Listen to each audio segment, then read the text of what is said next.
Hello. Sorry, I don't have a presentation, but I just wanted to make a few remarks. One, to tell you about Renaissance Capital and who we are and why we're involved in this conference today. Renaissance Capital is probably the largest independent investment bank focused on the emerging markets.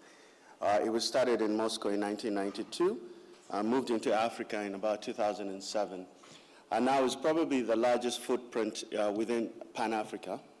We've got offices in 8 countries: Ghana, Zimbabwe, South Africa, Nigeria, Kenya, which is a hub for East Africa, and Zambia. We've also invested about $500 million of our own money in Africa in specific projects. One of our largest investments is we're a big investment in EcoBank, which is a Pan-African bank. We're probably the largest shareholder there. More importantly, too, we've brought real capital markets investment banking advisory work to the continent. Year to date, we've completed about 13 transactions in Africa. A couple of the marquee transactions we've done, we advised CAMEC, Central Africa Mining Exploration Company, which was a $900 million transaction, which we advised on the sell side to ENRC, which is a Kazakhstan mining company. And that's kind of, I think, a good place to start telling, that is exactly what we do.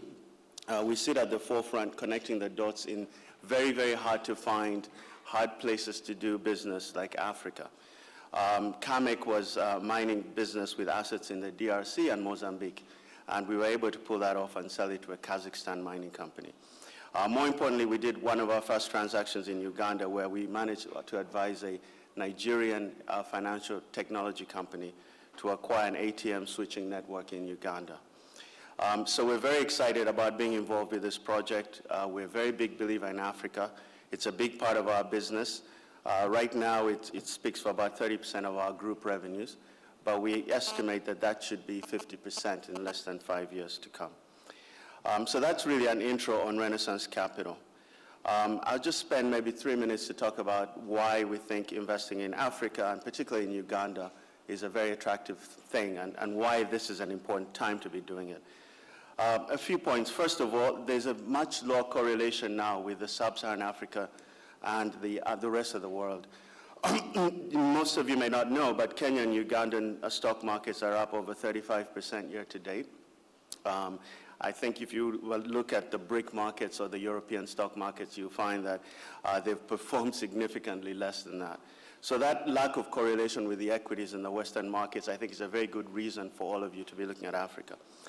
Second reason, high real GDP growth rates.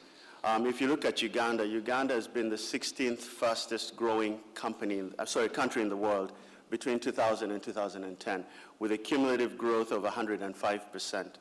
And they will maintain that position over the next 5 years. Proven resources in Africa, 12% of the world's oil is in Africa.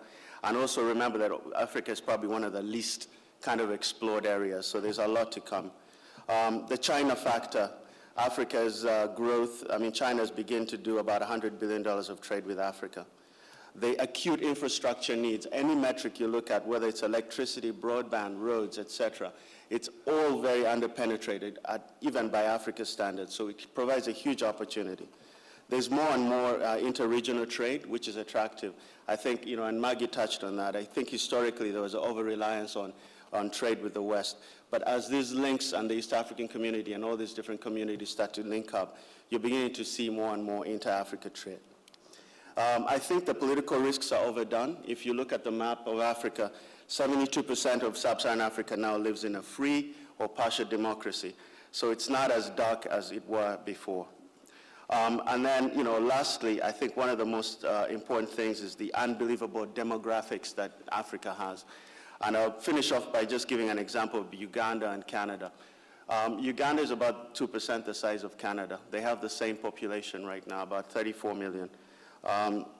Canada has about 17% of its population under the age of 15. Uganda has 50%. And it's estimated that in 2050, Uganda will have approximately 60 million people, more than Canada's population today. They're the same today, and Uganda is going to grow exactly almost the size of Canada, twice the size of Canada in less than 50 years. And ladies and gentlemen, I think that's the reason why we should be looking at Africa. The growth, the demographics, and the macroeconomic factors are really undeniable. And I think that we've all worked very hard to make sure that there's stability. All democracy is coming back, and the fact that the government finally gets it, and they're putting in place all the measures to make it work. Thank you, and that's all I have to say. Thank you.